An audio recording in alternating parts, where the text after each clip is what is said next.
नमस्कार। कार्यक्रम में उपस्थित भारतीय जनता पार्टी के राष्ट्रीय अध्यक्ष आदरणीय जेपी नड्डा जी, पार्टी के अन्य सभी पदाधिकारीगण, देश विदेश में उपस्थित भाजपा के कोटि कोटि कार्यकर्ता, देवी और सज्जनों, आज हम सभी अपनी पार्टी का स्थापना दिवस मना रहे हैं। मां भारती की सेवा में समर्पित प्रत्येक भाजपा कार्यकर्ता को इस शुभ अवसर पर बहुत बहुत बधाई देता हूं। भाजपा की स्थापना से लेकर आज तक जिन महान विभूतियों ने अपने खून पसीने से इस पार्टी को सींचा है, पार्टी को संवारा है, पार्टी को समृद्ध किया है, पार्टी को सशक्त किया है, देश के कोटि कोटि जनों की आवाज को बुलंद किया है, उन सभी को, छोटे से छोटे कार्यकर्ता से लेकर के वरिष्ठ पद पर से पार्टी की और देश की सेवा करने वाले सभी महानुभावों का मैं आज शीश झुका करके प्रणाम करता हूं। साथियों, आज हम देश के कोने कोने में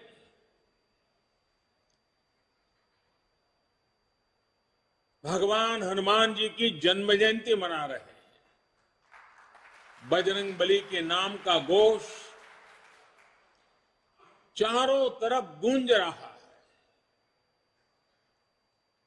हनुमान जी का जीवन, उनके जीवन के प्रमुख प्रसंग आज भी हमें भारत की विकास यात्रा में प्रेरणा देते हैं, पुरुषार्थ के लिए प्रेरित करते हैं और हमारी सफलताओं में कहीं कहीं उन महान शक्ति के आशीर्वाद प्रतिबिंबित होते हैं। हनुमान जी के पास असीम शक्ति है, लेकिन इस शक्ति का इस्तेमाल वो तभी कर पाते हैं जब स्वयं पर से उनका संदेश समाप्त होता है। 2014 से पहले भारत की भी तो यही स्थिति थी। अथाह सामर्थ्य से भरपूर, लेकिन अनहों से घिरा हुआ देश का नागरिक। आज भारत उस बजरंगबली की तरह से, उस बजरंगबली की महाशक्ति की तरह अपने अंदर सुप्त शक्तियों का आभास कर चुका है। आज भारत समंदर जैसी विशाल चुनौतियों को पार करने, उनका मुकाबला करने में पहले से कहीं ज्यादा सक्षम है। हनुमान जी के ऐसे ही कई गुणों से हम सभी भाजपा कार्यकर्ता, हमारी पार्टी निरंतर प्रेरणा पाते हैं। हनुमान जी सब कुछ कर सकते हैं, सबके लिए करते हैं, लेकिन अपने लिए कुछ नहीं करते। इदम रामाय इदम न मम यही तो भाजपा की प्रेरणा है। इदम राष्ट्राय इदम न मम। भाजपा हनुमान जी की एक और बात से भी बहुत बड़ी प्रेरणा मिलती रहती है हमें। जब हनुमान जी को राक्षसों का सामना करना पड़ा तो वो उतने ही कठोर भी हो गए थे।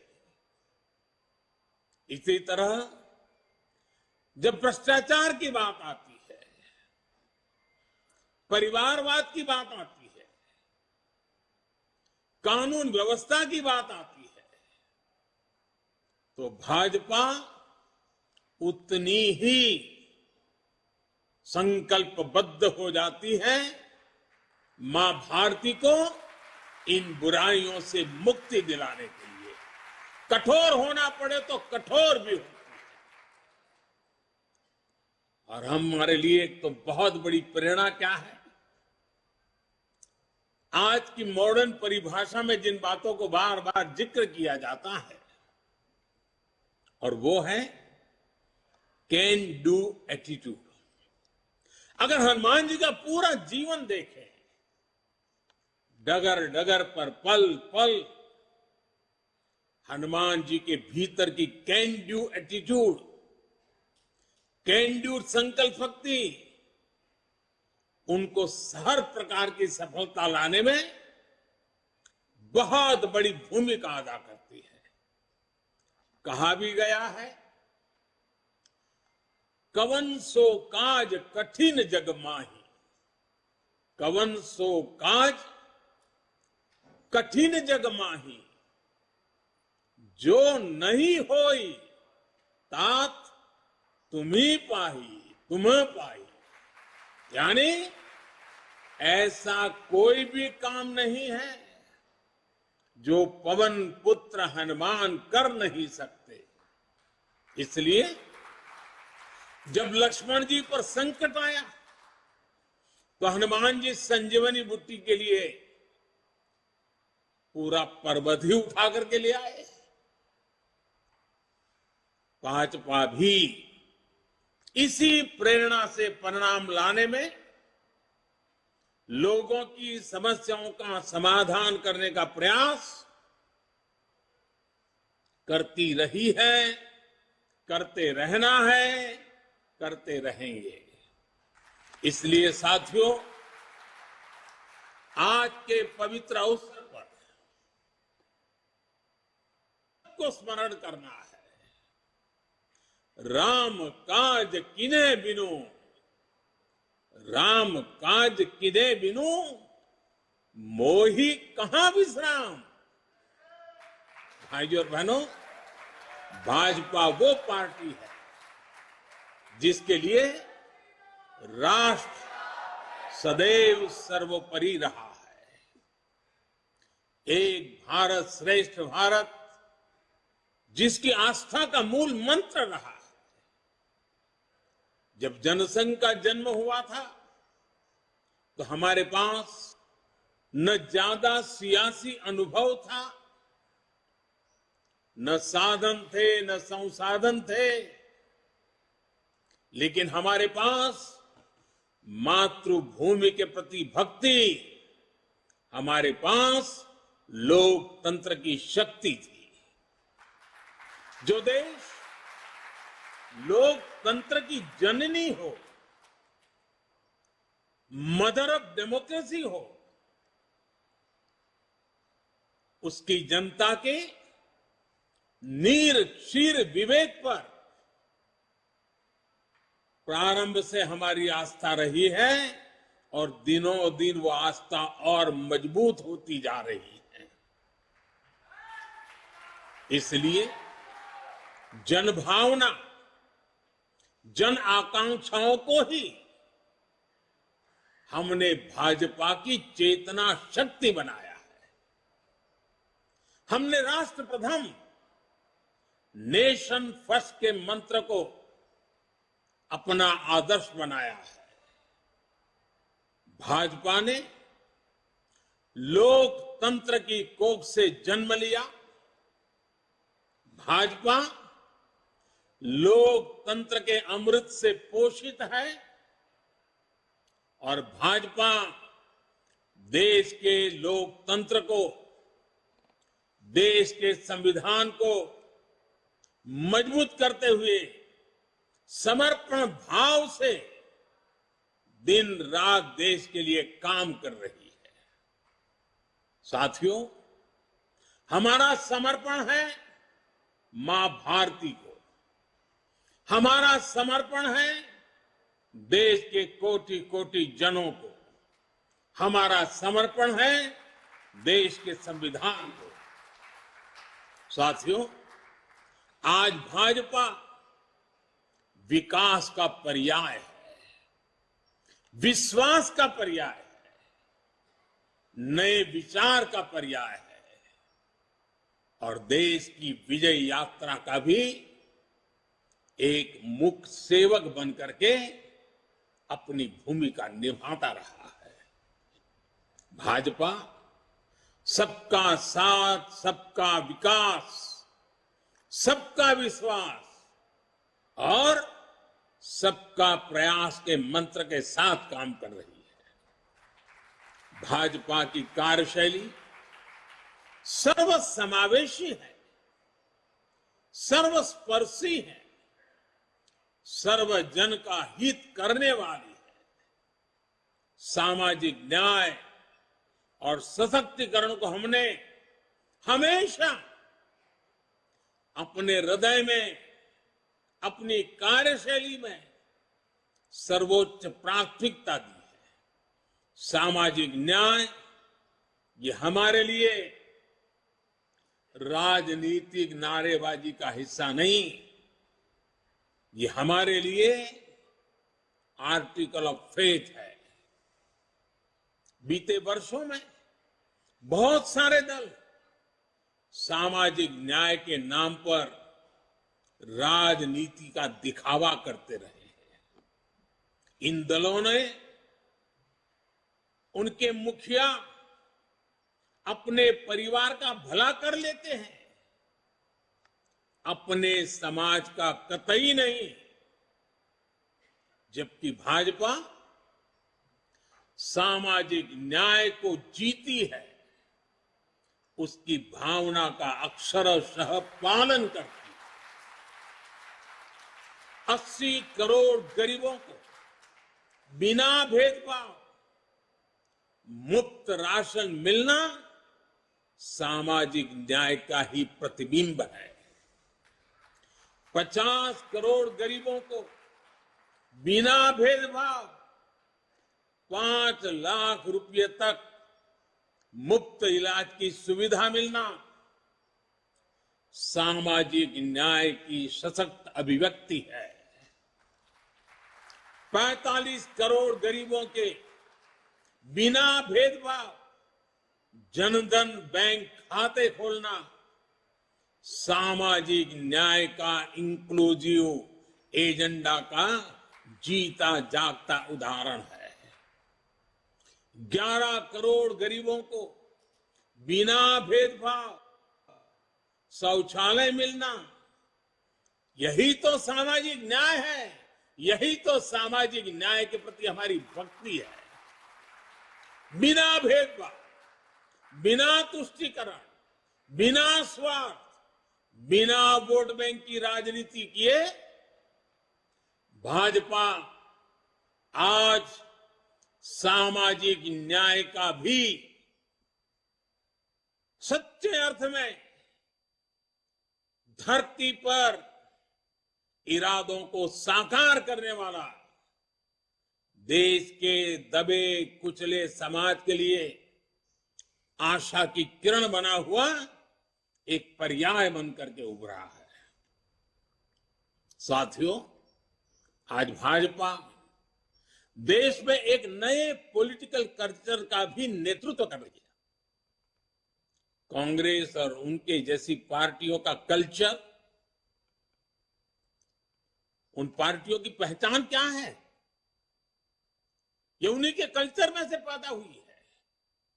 उन पार्टियों की पहचान है, पार्टी का नाम लेते ही एक ही बात दिखती है, सारी पार्टियों का तरफ देख लीजिए, परिवारवाद, वंशवाद, जातिवाद और क्षेत्रवाद का बंधक है ये सारे लोग। जबकि भाजपा का पॉलिटिकल कल्चर प्रत्येक देशवासी को साथ लेकर चलने का है। कांग्रेस और उसके जैसी पार्टियों का कल्चर छोटा छोटा सोचना, छोटे सपने देखना और उससे भी कम हासिल करके खुशियां मनाना बस, और खुशी एक दूसरे की पीठ थपथपाना। भाजपा का पॉलिटिकल कल्चर है बड़े सपने देखने और उससे भी ज्यादा हासिल करने के लिए जी जान से खप जाना, शरीर का कण कण, समय का पल पल खपाने का हौसला रखते हैं। कांग्रेस और उसके जैसी पार्टियों का कल्चर महिलाओं की समस्याओं, उनकी रोजमर्रा की चुनौतियों की परवाह ही नहीं करता है। जबकि भाजपा का पॉलिटिकल महिलाओं के जीवन को आसान बनाने, उनके सपनों को साकार करने को, निर्णय प्रक्रिया में उनको भागीदारी देने को प्राथमिकता देता है। इसलिए आज के युवा हो या फिर देश की माताएं, बहनें, बेटियां भाजपा के साथ हम पल पल अनुभव कर रहे हैं। हमारी माताओं बहनों के आशीर्वाद बढ़ते चले जा रहे हैं, जुड़ाव महसूस करती हैं, अपनापन महसूस करती है। इसलिए आज ये सभी भाजपा के साथ कंधे से कंधा मिलाकर चल रहे हैं। साथियों, आज स्थापना दिवस के इस शुभ अवसर पर हम सबके लिए अपने सपनों को, अपने संकल्पों को, मां भारती के सेवा के लिए समर्पित अपने हर कार्यकर्ता के जीवन को देखते हुए बहुत सी बातों को बार बार समझने की आवश्यकता होती है। 2014 में जो हुआ वो केवल सत्ता परिवर्तन नहीं था। 2014 में भारत के लोगों ने भारत के पुनर्जागरण की नई यात्रा का शंखनाद कर दिया है। 800 साल से ज्यादा की गुलामी से बाहर निकलकर एक राष्ट्र अब अपना खोया हुआ गौरव पाने के लिए फिर से उठ खड़ा हुआ है। और इस प्रक्रिया में दशकों से चली आ रही बुराइयां, चुनौतियां धीरे धीरे कमजोर पड़ती जा रही है। अब देश पंच प्राणों की शक्ति से आगे बढ़ रहा है। साथियों, सन 47 में अंग्रेज भले चले गए, लेकिन जनता को गुलाम रखने की मानसिकता यहीं पर कुछ लोगों के जहन में बो करके चले गए, यही छोड़ गए थे। इसलिए आजादी के बाद के वर्षों में देश में ऐसा वर्ग खूब फला फूला जो सत्ता को अपना जन्मजात हक समझता था। इन लोगों की बादशाही मानसिकता ने देश की जनता को हमेशा अपना गुलाम माना। 2014 में इस दबे कुचले शोषित वंचित वर्ग ने अपनी आवाज बुलंद की। बादशाही मानसिकता के लोग इस वर्ग की आवाज सुनने की तो बात छोड़ दीजिए, पल पल कुचलते रहते थे। इसलिए हमारी सरकार के पहले कार्यकाल में ही बादशाही मानसिकता वाले इन लोगों ने इन शोषितों, वंचितों, दलितों, पिछड़ों कोई मौका नहीं छोड़ा उनकी मजाक उड़ाने में। हर पल उनकी मजाक उड़ाते रहे। हमारी योजनाओं, हमारे कार्यक्रमों को निम्न स्तर का बताने की होड़ बढ़ाई गई। जब मैंने लाल किले से स्वच्छ भारत अभियान की चर्चा की, गांवों को, गरीब को, मेरी माताओं बहनों को इज्जत कर देना, शौचालय की सुविधा देने की बात जब मैंने की, तो यही लोग क्या क्या नहीं कहते थे।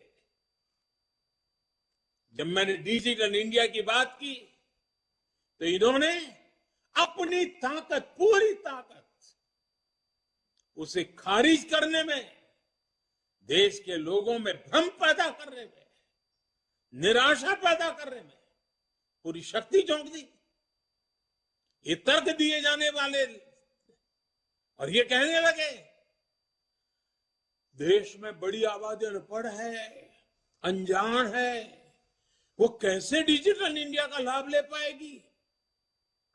साथियों, जब हमारा मजाक उड़ाकर ये सफल नहीं हुए तो बादशाही मानसिकता वाले इन लोगों की नफरत और ज्यादा बढ़ गई। उन्होंने कभी सोचा नहीं था कि दशक से हिंसा से जूझ रहे जम्मू कश्मीर और नॉर्थ ईस्ट में शांति का सूरज उगेगा। इन्होंने कभी कल्पना भी नहीं की थी कि आर्टिकल 370 कभी इतिहास हो जाएगा। जो काम दशकों तक सरकार चलाने वाले नहीं कर सके, वो काम भाजपा सरकार कैसे कर रही है, ये इन्हें पच नहीं रहा है। इसलिए नफरत से भरे हुए लोग आज झूठ पर झूठ, झूठ पर झूठ बोले जा रहे हैं। अपने भ्रष्ट कर्मों का खुलासा होते देख ये बेचैन है, हताशा से भर गए। इसलिए अब ये लोग इतने हताश, इतने निराश हो चुके हैं कि अब एक ही रास्ता उनको दिख रहा है, एक ही उपाय दिख रहा है, और वो खुल करके कहने लगे हैं मोदी तेरी कब्र खुदेगी। वो कब्र खोदने की धमकी देने लगे। बादशाही मानसिकता वाले इन लोगों को, इन पार्टियों को एक बात पता नहीं है। आज देश का गरीब, देश का सामान्य मानवी, देश का युवा, देश की माताएं, बहनें, बेटियां, दलित, पीड़ित, शोषित, वंचित, आदिवासी, हर कोई भाजपा के कमल को खिलाने के लिए, भाजपा के कमल की रक्षा करने के लिए वो ढाल बनकर के खड़ा हुआ है। साथियों, अपने अस्तित्व की लड़ाई लड़ रहे इन राजनीतिक दलों की हमारे खिलाफ साजिशें चलती रहेगी, लेकिन हम देशवासियों के सपनों को, देशवासियों की आकांक्षाओं को दबते हुए, बिखरते हुए, सिमटते हुए, मुरझाते हुए नहीं देख सकते। इसलिए हमारा जोर देश के विकास पर है, देशवासियों के कल्याण पर है। हमारे परिश्रम से जो परिणाम मिले हैं, इसकी गवाही वो आंकड़े दे रहे हैं जो पिछला वित्तीय वर्ष समाप्त होने पर बीते 15-20 दिनों में सामने आए हैं। और मैं सभी देश और दुनिया में भाजपा के कार्यकर्ताओं को हमेशा हिसाब देने की आदत रखता हूं, काम का ब्यौरा हर मौके पर देता रहता हूं। मैं आज सिर्फ 2-3 सप्ताह की ही झलक दिखा रहा हूं आपको, 15-20 दिन की। इतने छोटे से काल में हर भारतीय को गर्व हो। जीएसटी लागू होने के बाद से किसी एक वित्तीय वर्ष में 18 लाख करोड़ रुपए कलेक्शन का रिकॉर्ड बनाना अभूतपूर्व। इस दौरान देश के टैक्स पेयर ने भी 16 लाख करोड़ रुपए से अधिक टैक्स देकर नया रिकॉर्ड बनाया। मार्च महीने में ही यूपीआई से 14 लाख करोड़ रुपए के ट्रांजैक्शन का नया रिकॉर्ड बना। देश के इतिहास में पहली बार हमारा एक्सपोर्ट 750 अरब डॉलर के पार पहुंचा। देश में कोयला उत्पादन में पुराने सारे रिकॉर्ड तोड़ दिए। देश में स्टील उत्पादन में भी पुराने सारे रिकॉर्ड टूट गए।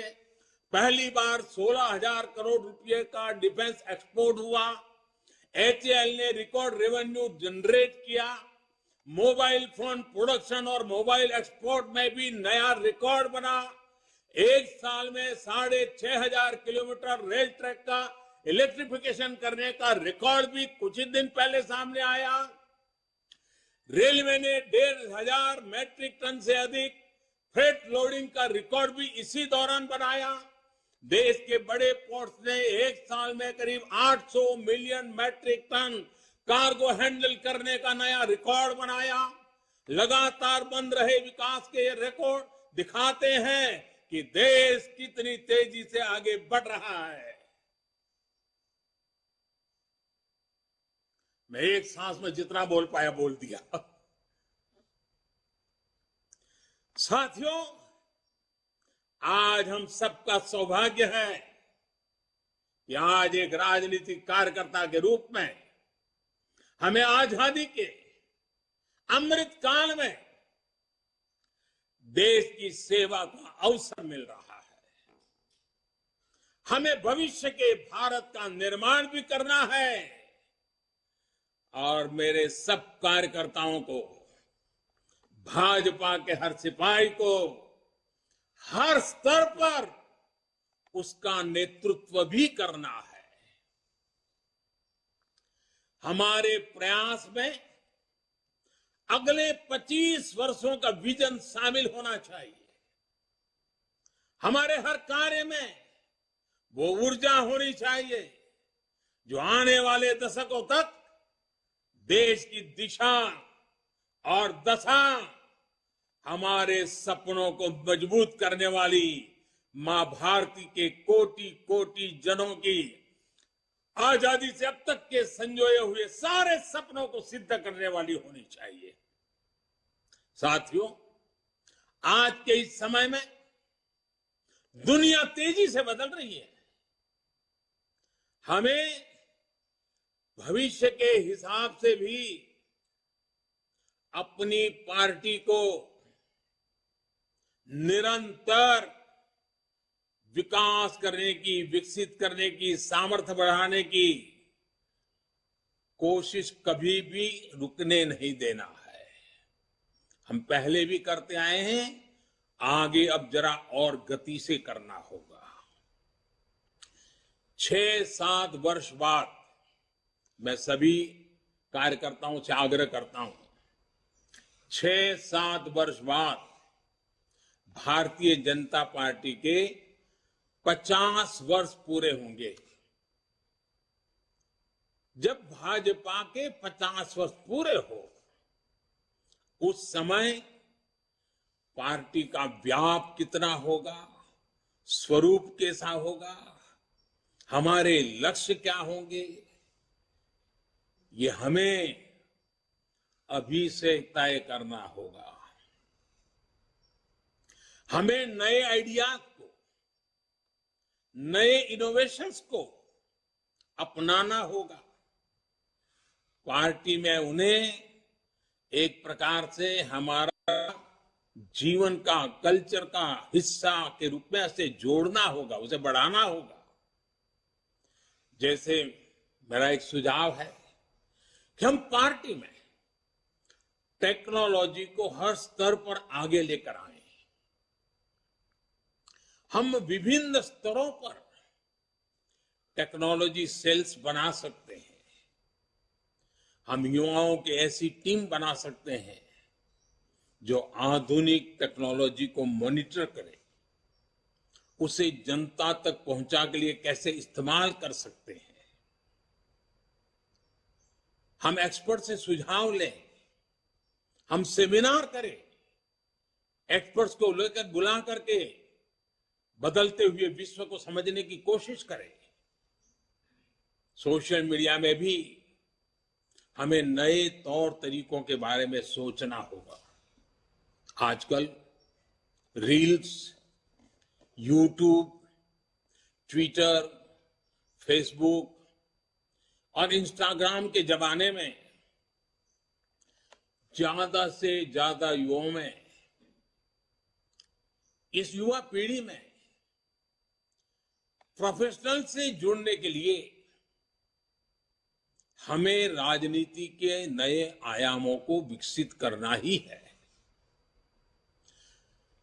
कम्युनिकेशन और इंफॉर्मेशन भाजपा के निरंतर विस्तार में बहुत बड़ी भूमिका निभाने वाले हैं। इसके लिए हमें अपने कार्यकर्ताओं की ट्रेनिंग, पंचायत से लेकर पार्लियामेंट तक चुने हुए प्रतिनिधियों की ट्रेनिंग के नए प्लेटफॉर्म बनाने होंगे। साथियों, संगठन शक्ति, कार्यकर्ताओं की एकजुटता, ये भाजपा की प्राण शक्ति है, हमारा प्राणवायु है।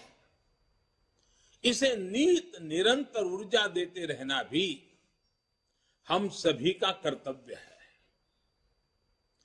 हमें अपने विस्तार के लिए, दूसरों से सीखने के लिए देश के भीतर और बाहर हर तरफ दृष्टि रखनी होगी। हमें विश्व की दूसरी लोकतांत्रिक पार्टियों के साथ भी समन्वय और संवाद बढ़ाने के बारे में काम करना चाहिए। मेरा आग्रह है, हमारे यूथ विंग्स, महिला विंग्स दूसरे देशों की उन पार्टियों के इन विंग्स और कार्यकर्ताओं से जुड़े, अपने अनुभव साझा करें और उनसे सीखें। हमारे सांसदों को भी संवाद, उनके प्रेशर बहुत रहता है, मैं जानता हूं। एक सांसद को इतने प्रकार के काम रहते हैं, लेकिन सांसद के पास जानकारियों के स्रोत भी बहुत रहते हैं। वो कार्यकर्ताओं को बहुत अच्छी तरह गाइड कर सकते हैं। कार्यकर्ताओं की क्षमता बढ़ाने में वो बहुत बड़ी भूमिका अदा कर सकते हैं, हमारे जनप्रतिनिधि, क्योंकि उनको काफी जानकारियों के लिए अवसर मिलता है। उनका लाभ जितना ज्यादा हमें मिले, पार्टी को मिले, हमें कोशिश करनी चाहिए। हम पार्टी में अलग अलग मोर्चों के माध्यम से समाज के अलग अलग वर्गों के लिए संघर्ष करते रहे। जहां जरूरत पड़ेगी संगठन करेंगे, जहां जरूरत पड़ेगी लोकतांत्रिक तरीकों से संघर्ष करेंगे, जहां जरूरत पड़ेगी समर्पण की मात्रा बढ़ाते जाएंगे। लेकिन साथियों, अब हम उस दायरे में पहुंचे हैं, अब समय आ गया है कि सभी मोर्चे समाज की आवाज उठाने के साथ साथ एक फ्यूचरिस्टिक विजन के साथ उनकी हर छोटी मोटी तकलीफों से मुक्ति के आधुनिक तौर तरीके अब क्या हो सकते हैं, कम समय में कम संसाधनों से भी उत्तम से उत्तम परिणाम लाने के तरीके क्या हो ताकि उनका जीवन बहुत तेजी से बदल सके और 2047 आजादी के जब 100 साल हो तब विकसित भारत का सपना सिद्ध करने में कोटि कोटि जनों की भागीदारी बढ़े। हर मोर्चे को सोचना चाहिए कि वर्तमान और भविष्य की चुनौतियों का स्थायी समाधान कैसे हो। उदाहरण के लिए हम सभी पहले किसानों की समस्या उठाते थे, किसान मोर्चा उसमें बड़ी भूमिका निभाते थे। हमने किसान सम्मान निधि से लेकर एमएसपी तक कई बड़े फैसले लिए, किसानों की सेवा की। अब किसानों के एफपीओ बन रहे हैं, कोऑपरेटिव बन रहे हैं। इन्हें मजबूत करने का काम भी भाजपा कार्यकर्ता का ही है। इसी तरह हमने हमेशा झुग्गी में रहने वाले गरीबों की आवाज उठाई। जब हमें सेवा का मौका मिला तो हमने उन्हें पक्के मकान दिए, शौचालय दिए, गैस कनेक्शन दिए। हमें इसी तरह आगे के लक्ष्य तय करने हैं। ये समाधान स्थायी होने चाहिए और फ्यूचर रेडी होने चाहिए। इस तरह के प्रयासों के लिए हम पार्टी में नए इंटेलेक्चुअल सेल्स भी बना सकते हैं, नए विचारों पर सेमिनार्स करने और उन पर आगे बढ़ने की एक व्यवस्था तैयार कर सकते हैं।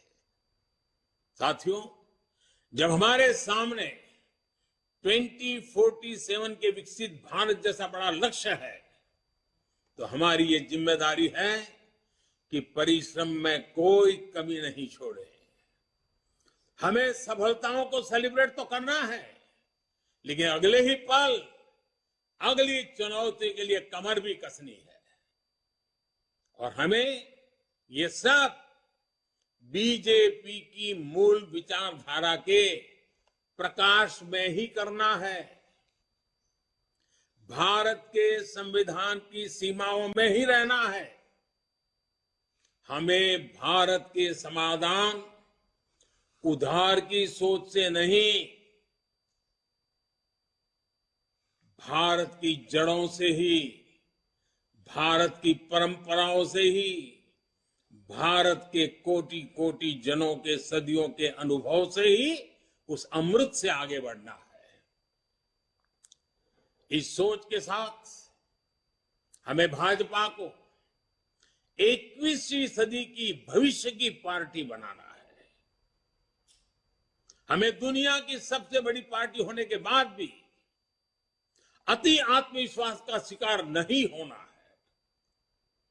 लोगों ने अभी से कहना शुरू कर दिया है कि 2024 में भाजपा को कोई नहीं हरा सकता। ये बात सही भी है, लेकिन हमें एक भाजपा कार्यकर्ता के नाते इस देश के हर नागरिक का दिल जीतना है। हमें चुनाव जीतने तक सीमित नहीं रहना है, कोटि कोटि जनों के दिलों को जीतना, ये हमारा मकसद है। हमें हर चुनाव उसी परिश्रम से लड़ना है जैसे हम 80 के दशक से भी अभी तक लड़ते आए हैं। मुझे विश्वास है कार्यकर्ताओं की ताकत और राष्ट्र प्रथम का संकल्प हमें इसी तरह ऊर्जा देता रहेगा। आज के इस शुभ अवसर पर 2 पड़ाव 50 साल जब बीजेपी में होंगे और 100 साल देश की आजादी के होंगे। आइए एक खाका खींचे, योजना बनाएं, जन जन के दिलों को जीतते हुए मां भातृ के जिन सपनों को लेकर के हम चले हैं उन सपनों को साकार करते रहे। आज हनुमान जयंती पर स्वयं हनुमान दादा भी हम पर आशीर्वाद बरसाएं। और जनता जनार्दन तो ईश्वर का रूप ही होती है। उस जनता जनार्दन के आशीर्वाद के बिना कुछ नहीं होता है। उन आशीर्वादों को लेकर के भी हम आश्वस्त होकर के आगे बढ़े। मैं आप सबको बहुत बहुत धन्यवाद देता हूं, पुनः शुभकामनाएं देता हूं। मेरे साथ बोलिए, भारत माता की, भारत माता की, भारत माता की। बहुत बहुत धन्यवाद।